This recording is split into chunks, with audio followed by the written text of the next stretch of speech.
2026 விருச்சிகராசி என்பவர்களுக்கு பார்த்தீங்கன்னா, மனக்குழப்பங்களை சரி செய்துட்டு, மன நிறைவுகளை கொடுப்பதற்கான ஒரு அற்புதமான ஒரு வருடமாக இருக்க போகுது.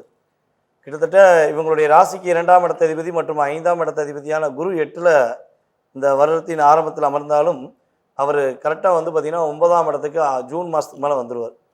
ஜூன் மேலே என்ன விஷயங்கள்லாம் நல்லா அற்புதமாக நடக்கும்னா, ஒரு விஷயம் இவங்க மனசு கொஞ்சம் தெளிவாகும்.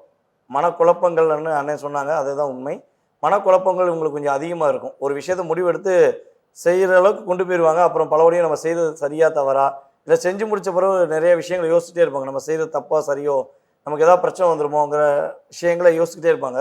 இது எந்த விஷயங்களை யோசிப்பாங்கன்னா, இவங்களுடைய சார்ந்த செயல்பாடுகள் மட்டும்தான் அதிகமாக குழப்பத்தை உண்டு பண்ணுவாங்க.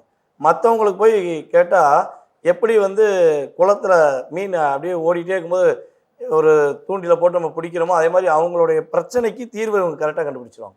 அடுத்தவங்களுடைய பிரச்சனைக்கு, அடுத்தவங்களுடைய வலிகளுக்கு மருந்தை கொடுக்கக்கூடிய தன்மை இவங்ககிட்ட தான் இருக்குது. ஏன்னா ரகசியங்கள் 8ஆம் இடம் தான் ரகசியம்னு சொல்லுவோம். நம்மளோட உடல் ரீதியாகவும் சரி, மன ரீதியாகவும் சரி, ஒரு மனிதனுடைய ரகசியம் 8ஆம் இடத்துல தான் அமர்ந்திருக்கு.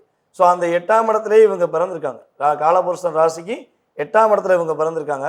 அப்போ மற்றவங்களுடைய பிரச்சனைக்கு அவங்களுக்கு சரியான தீர்வை கொடுக்கக்கூடிய அற்புதமான மருந்து இவங்ககிட்ட தான் இருக்குது.